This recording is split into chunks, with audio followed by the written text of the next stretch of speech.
Hello YouTube, and I am back. So here is my review for episode 2 of The Last of Us. So right out the back, I'm going to say spoilers. There's spoilers for this particular episode and spoilers for the game. Now, like I said in my episode 1 review, I will not go past the events that happen in this episode. I may refer to some changes here and there, but I will not spoil the rest of the game while talking about each individual episode. So once again, they did it again. I think this was a greatly adapted. This is even more further from the game. The first episode was basically the first 25 minutes of the game, like almost nearly word for word, with a lot of stuff that were really explored more than in the game. And in this one, we really now are not off beaten path. We still reach the particular points in the game, but now we're really seeing the adaptation really sprawl out. And I love the beginning of this with a cold open, was how this all started back in Indonesia, seeing kind of like the first couple infected and, the doctor there, and how the world basically fell, basically. And I'm wondering if each particular episode is going to open with a cold open. I'm not sure it's going to be just a flashback or, something that happened years ago. I'm not sure, or something that happens present, but it'll be very interesting. It kind of leaves you, it gives you an unpredictability of what's going to open in the episode. And I'm really liking these cold opens for the season so far. So with the episode, once again, like I said, it was great. I love that we spent a lot of time with Joel, Ellie, and Tess. Obviously, it makes sense. This is the area in the game where I basically just lost.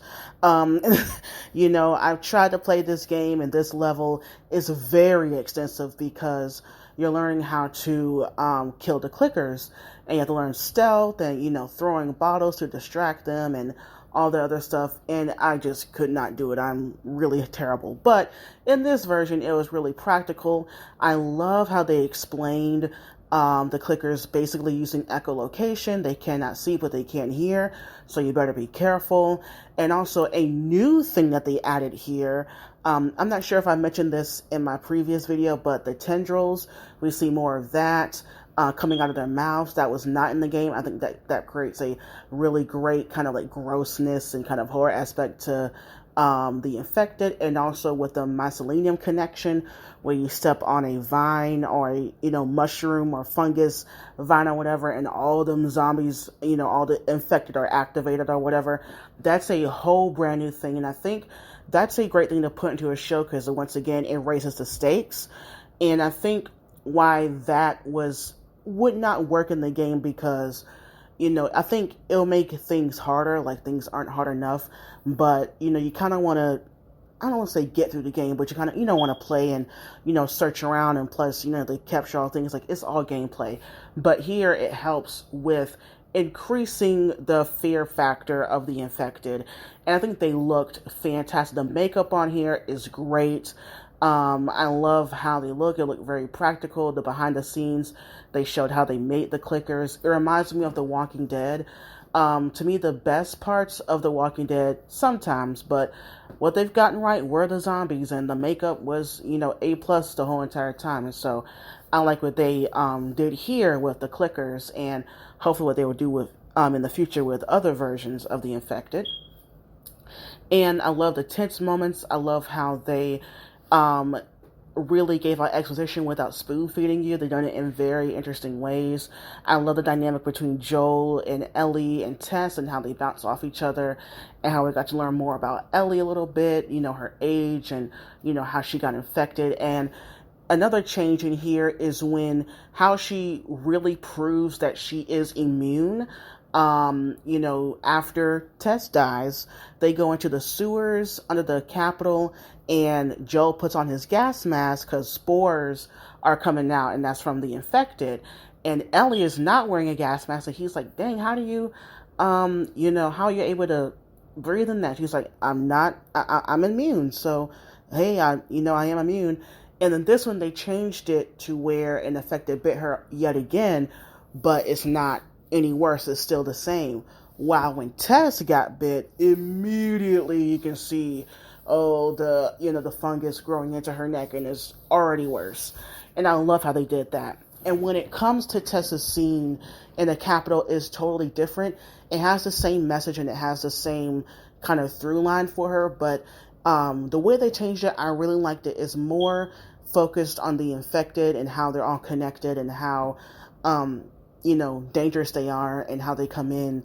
And I thought it was very interesting how they changed all of that, because in the original game, this was to give her to Tommy, but now they know Bill and Frank. I mean, in the game, Bill knew Tess, so that makes sense here also. And interesting that Frank is, well, I shouldn't say that. But anyway, all that has changed, but the sentiment is still great. I think that scene was really amazing, really well acted. And I get why they didn't keep the scene where they have the soldiers come and they fight off the soldiers and they go through all that. Once again, that's gameplay. So I'm kind of getting into the rhythm of what they will cut out and what they'll leave in, because a good majority of certain scenes that take place, and kind of like the big scenes like with Tessa's death and future scenes, either before that is big gameplay or after that is a big gameplay, a lot of stealth, a lot of, going through stuff, getting stuff, and, the usual gameplay that you play in this particular game. So I get why they cut all that out, and I think it left it on a really great note. It was well paced, and now we're on to the next adventure. I think this was really a nice, I won't say slowed down episode, but it was a nice, really focused episode to really go into the nitty gritty of this world, how it is, how these clickers work, and to what to watch out for. Like, you're kind of in Ellie's shoes, walking through this, apocalypse, trying to figure out what to do and what not to do, and learning everything, because she's been, kept away for so long. So yeah, once again, great episode. I love how it was adapted for TV. It was pretty simple, to the point, and I'm loving the moments where it did kind of go word for word with the game, with Ellie and Joel on the roof, looking at his watch. I love that. I love the pacing of that, and I think, Pedro Pascal is amazing, Bella Ramsey is amazing, Anna Torv was amazing. Once again, I'm just really floored on how great this show has been. I cannot wait for more. Leave your comments down below, and bye, YouTube.